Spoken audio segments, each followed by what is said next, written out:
नमस्कार साथियों, स्वागत है आपका हमारे चैनल पर जहां हम आपको श्रीमद् भागवत महापुराण की अमृतमय कथा से जोड़ते हैं। आज हम आरंभ करने जा रहे हैं श्रीमद् भागवत कथा के प्रथम स्कंद का विस्तृत सार। यह अध्यात्म की वह धारा है जो आत्मा को परमात्मा से जोड़ती है। तो आइए शुरू करते हैं यह दिव्य यात्रा। श्रीमद् भागवत कथा प्रथम स्कंद। श्रीमद् भागवत महापुराण के प्रथम स्कंध में कुल 19 अध्याय होते हैं। इस स्कंध की शुरुआत मंगलाचरण से होती है, जो कि एक शुभ आरंभ और भगवान की वंदना के साथ कथा की नींव रखता है। यहाँ वेदव्यास जी सबसे पहले कहते हैं, सत्यम परम धीमहि, जिसका अर्थ है हम उस परम सत्य का ध्यान करते हैं। यहाँ एक विशेष बात ध्यान देने योग्य है कि वेदव्यास जी ने न तो श्रीराम का नाम लिया है, न श्री कृष्ण, न ही शिवजी का। उन्होंने किसी विशेष रूप या विग्रह का वर्णन नहीं किया है, बल्कि उन्होंने सत्य स्वरूप परमात्मा का ध्यान करने की बात कही है, जो हर रूप में, हर भक्त की श्रद्धा में उपस्थित है। यह भाव बताता है कि परमात्मा कोई एक नाम या रूप में सीमित नहीं है। चाहे कोई श्रीराम को माने, कोई श्री कृष्ण को, कोई शिव को या कोई माँ दुर्गा को, सभी रूप उसी एक परम सत्य के विविध स्वरूप हैं। इस स्कंध का सार क्या है? परम सत्य की आराधना। यह स्कंध हमें सिखाता है कि किसी विशेष नाम या रूप की सीमा में न बंधते हुए हम उस एक सत्य परम ब्रह्मा का ध्यान करें, जो सबका मूल है।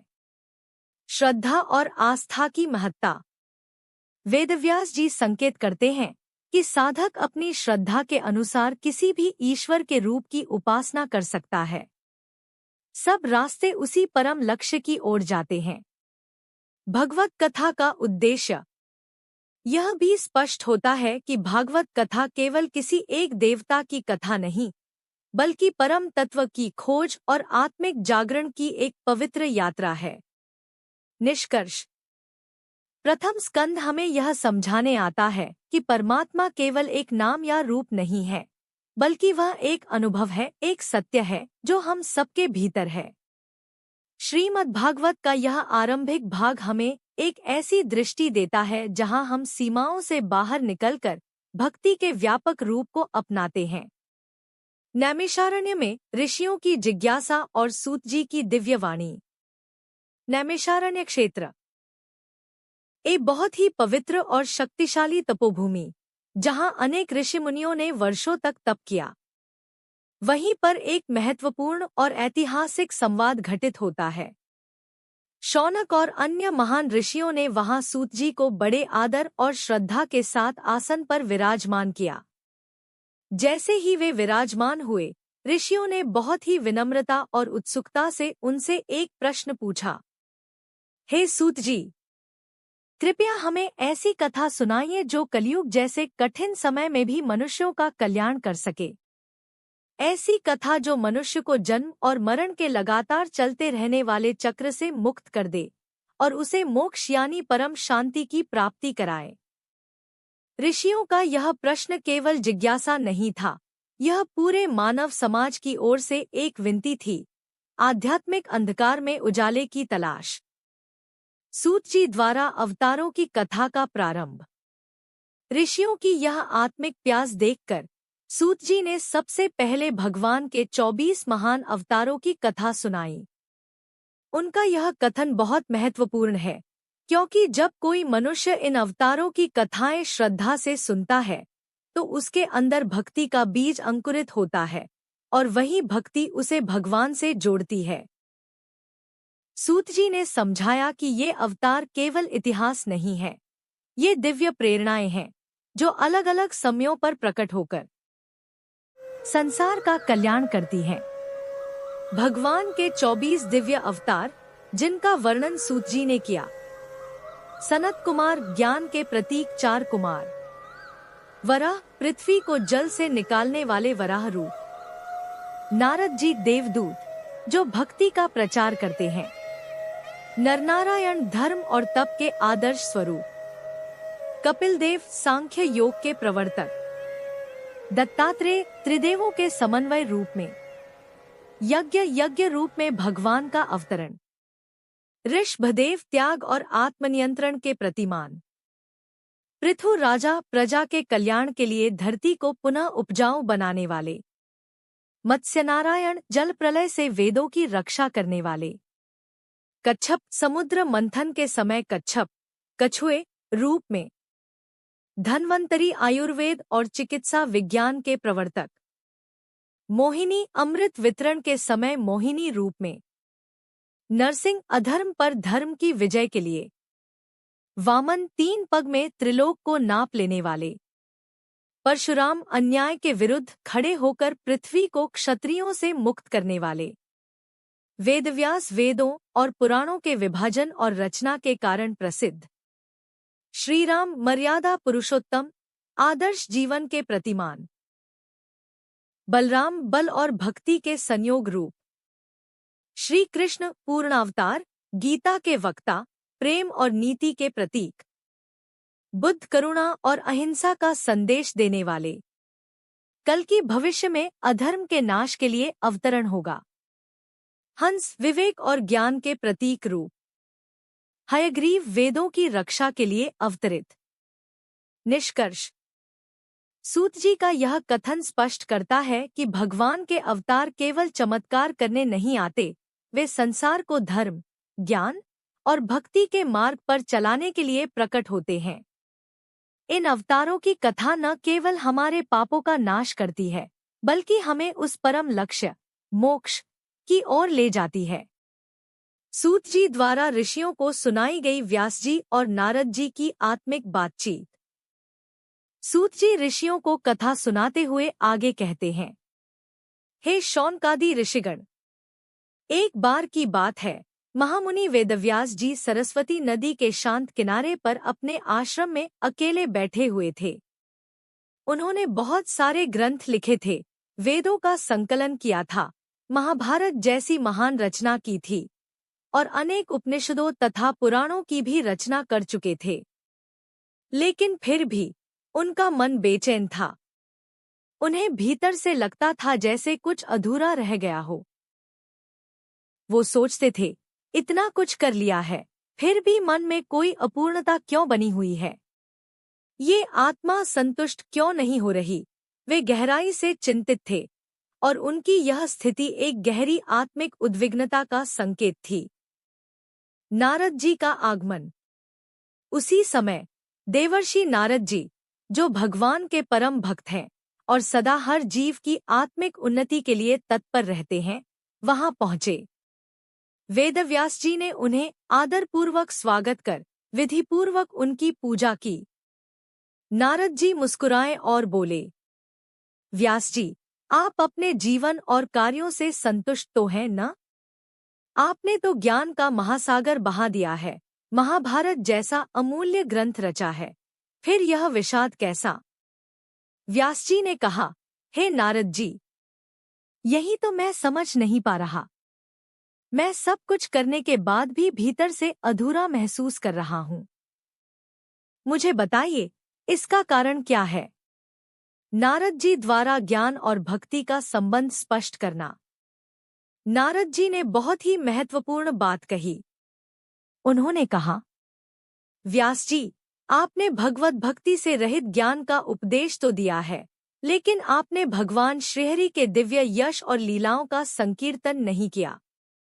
यही आपकी आत्मिक बेचैनी का कारण है।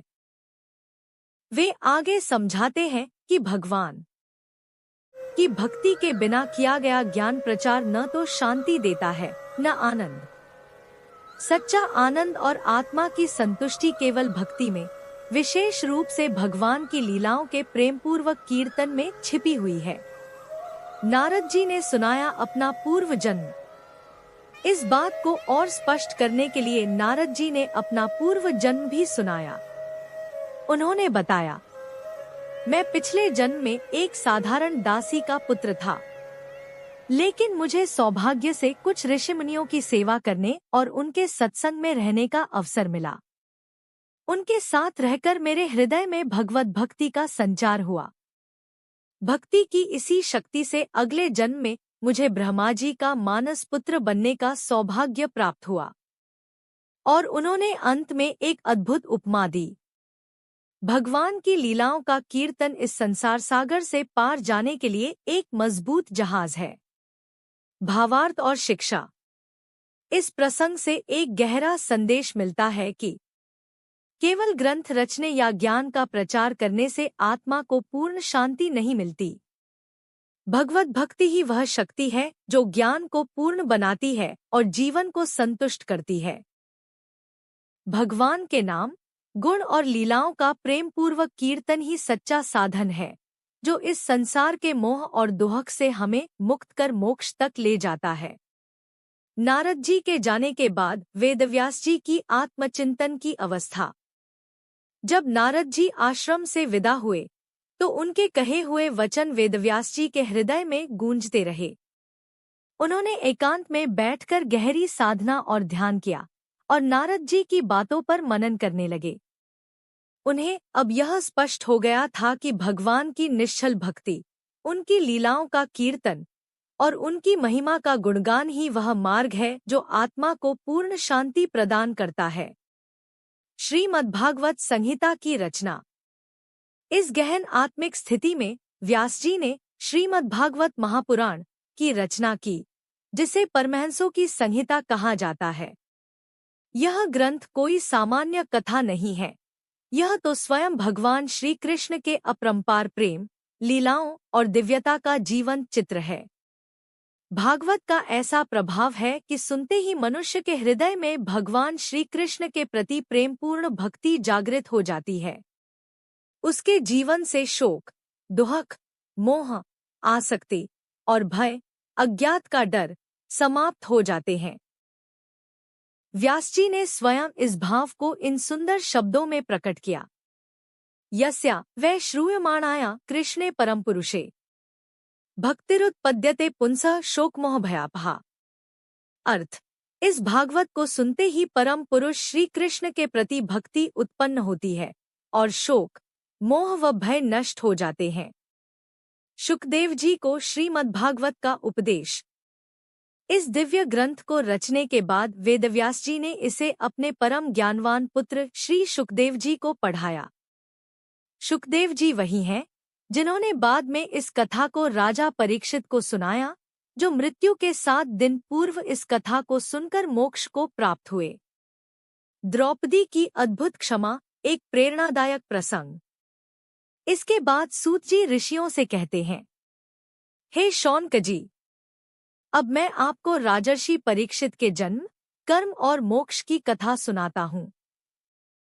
इस कथा में पांडवों की महानता, श्री कृष्ण की करुणा और विशेष रूप से द्रौपदी की क्षमा का अत्यंत भावुक प्रसंग आता है। द्रौपदी, जो महाभारत युद्ध के अनेक कारणों में एक थीं, उन्हें अपमानित किया गया, उनका चीरहरण हुआ, पर फिर भी उन्होंने अपने पुत्रों के हत्यारे अश्वत्थामा को क्षमा कर दिया।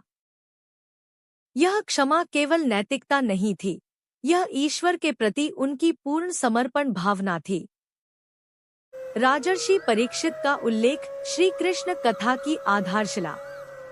सूत जी कहते हैं कि अब वह उस कथा को सुनाने जा रहे हैं जिसमें राजा परीक्षित का जन्म, उनके अद्भुत कर्म और अंत में श्री शुकदेव जी से भागवत श्रवण कर प्राप्त मोक्ष का वर्णन होगा।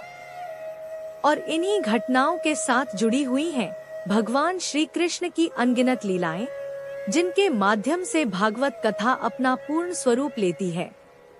भावार्थ और संदेश। इस भाग से हमें यह सीखने को मिलता है कि केवल ज्ञान नहीं, भगवत भक्ति से युक्त ज्ञान ही जीवन को सार्थक बनाता है। श्रीमद्भागवत कोई साधारण ग्रंथ नहीं, बल्कि वह आध्यात्मिक जीवन का अमृत है।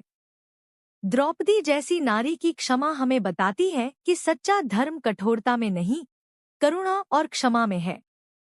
और अंत में राजा परीक्षित की कथा इस बात का प्रतीक है कि मृत्यु भी यदि भक्ति के मार्ग पर आ जाए तो वह मोक्ष का कारण बन जाती है। महाभारत युद्ध के बाद की त्रासदी। महाभारत का भीषण युद्ध समाप्त हो चुका था। युद्ध भूमि पर कौरव और पांडव पक्ष के असंख्य वीर योद्धा वीरगति को प्राप्त हो चुके थे। यद्यपि युद्ध का अंत हुआ था, लेकिन पीड़ा, क्षति और करुणा की एक नई शुरुआत थी। इस घातक युद्ध के बाद भी अधर्म की चिंगारी पूरी तरह बुझी नहीं थी। तभी एक रात गुरु द्रोणाचार्य के पुत्र अश्वत्थामा, जो क्रोध और प्रतिशोध की आग में जल रहा था, उसने नीचता की हद पार कर दी। उसने सोते हुए द्रौपदी के 5 पुत्रों के सिर काट डाले और उन्हें मृतप्राय दुर्योधन के पास विजय उपहार के रूप में ले गया। द्रौपदी का दुहक और अर्जुन का प्रण। जब द्रौपदी को यह विभत्स समाचार मिला, तो उसका हृदय विदीर्ण हो गया। उसने उन मासूमों की शवों को देखकर विलाप और क्रंदन करना शुरू कर दिया। एक माँ की गोद एक ही क्षण में 5 बार सूनी हो गई थी। अर्जुन ने द्रौपदी को ढांढस बंधाते हुए दृढ़ संकल्प लिया। कल्याणी, मैं उस दुष्ट को पकड़कर तुम्हारे चरणों में लाकर प्रस्तुत करूंगा, उसका सिर काटकर तुम्हें भेंट करूंगा। फिर अर्जुन अपने प्रिय सखा भगवान श्री कृष्ण को साथ लेकर रथ पर सवार हुए और अपने गांडीव धनुष को लेकर अश्वत्थामा के पीछे दौड़े। ब्रह्मास्त्र का प्रयोग और अर्जुन की वीरता। अश्वत्थामा ने जब अर्जुन को आते देखा, तो वह भयभीत हो गया और जितनी दूर भाग सकता था भागता रहा। जब और कोई मार्ग न बचा, तो उसने प्राण रक्षा के लिए ब्रह्मास्त्र का संधान कर डाला, एक ऐसा दिव्य अस्त्र जिसे बिना सोचे समझे चलाना एक महापाप होता है। अर्जुन ने जब देखा कि एक भयानक अग्निशिखा उसकी ओर आ रही है, तो श्री कृष्ण के संकेत पर उसी ब्रह्मास्त्र से उसका प्रतिकार किया। यह आकाशीय अग्नि उनके आपसी ज्ञान और संयम से शांत हो गई। इसके बाद अर्जुन ने अश्वत्थामा को पकड़कर रस्सियों से बांध लिया और अपने शिविर की ओर ले जाने लगे। कृष्ण का न्याय और अर्जुन की करुणा। रास्ते में श्री कृष्ण ने अर्जुन से कहा, यह अपराधी अत्यंत नीच और निर्दयी है। इसने रात्रि में सोते हुए मासूम बालकों की हत्या की है। यह क्षमा योग्य नहीं है। इसे तुरंत दंड दो। परंतु अर्जुन का हृदय विशाल था। वह गुरु द्रोणाचार्य के पुत्र को मारना नहीं चाहता था। उसकी आंखों के सामने गुरु की शिक्षा, प्रेम और धर्म का स्मरण हो आया। द्रौपदी की अद्भुत क्षमा। अर्जुन ने अश्वत्थामा को रस्सी से बांधे हुए द्रौपदी के सामने लाकर खड़ा कर दिया।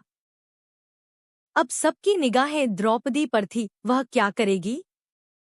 उसने अश्वत्थामा को देखा और उसे देखकर उसे आचार्य द्रोण की याद आ गई, और साथ ही उस विधवा गुरुपत्नी की भी, जो अब अपने एकमात्र पुत्र के न रहने पर पूरी तरह अकेली हो जाएगी। द्रौपदी ने अपने ऊपर हुए गहरे व्यक्तिगत आघात के बावजूद अश्वत्थामा को क्षमा कर दिया। क्या कोई स्त्री आज की दुनिया में इतनी करुणा दिखा सकती है? द्रौपदी केवल प्रतिशोध की पात्र नहीं थी, वह मातृत्व, सहिष्णुता और क्षमा की प्रतिमा बन चुकी थी। श्री कृष्ण का संकेत और अर्जुन का समाधान। भगवान श्री कृष्ण ने एक संकेत दिया जिससे धर्म और दया दोनों की रक्षा हो सके। तब अर्जुन ने तलवार उठाकर अश्वत्थामा के सिर की मणि, जो उसके तेज और ब्रह्मतेज का प्रतीक थी, बालों सहित काटकर निकाल ली। चूंकि उसने मासूमों की हत्या की थी, वह पहले ही श्रीहीन हो गया था। अब उस मणि के जाने से उसका तेज भी लुप्त हो गया। वह निर्बल, अपमानित और लज्जित हो गया। फिर अर्जुन ने रस्सियों से उसके बंधन खोले और उसे बाहर निकाल दिया। शिरोच्छेदन, सिर काटना, धन छीन लेना और समाज से बाहर कर देना, यही ब्राह्मण अधर्मियों के लिए उचित दंड है। भावार्थ और प्रेरणा। यह प्रसंग हमें दिखाता है कि धर्म केवल प्रतिशोध नहीं, करुणा और विवेक भी है। द्रौपदी की क्षमा यह सिखाती है कि कोई भी महानता बिना दया और क्षमा के पूर्ण नहीं होती। अर्जुन का आचरण बताता है कि न्याय करते समय भी मर्यादा का पालन आवश्यक है। श्री कृष्ण की उपस्थिति यह प्रमाण देती है कि सही निर्णय ईश्वर की प्रेरणा से ही संभव होता है। श्रीमद्भागवत कथा प्रथम स्कंध का विस्तार, पांडवों की अंत्येष्टि, शोक और भगवान श्री कृष्ण की सांत्वना। पांडवों द्वारा स्वजनों की अंतिम क्रिया।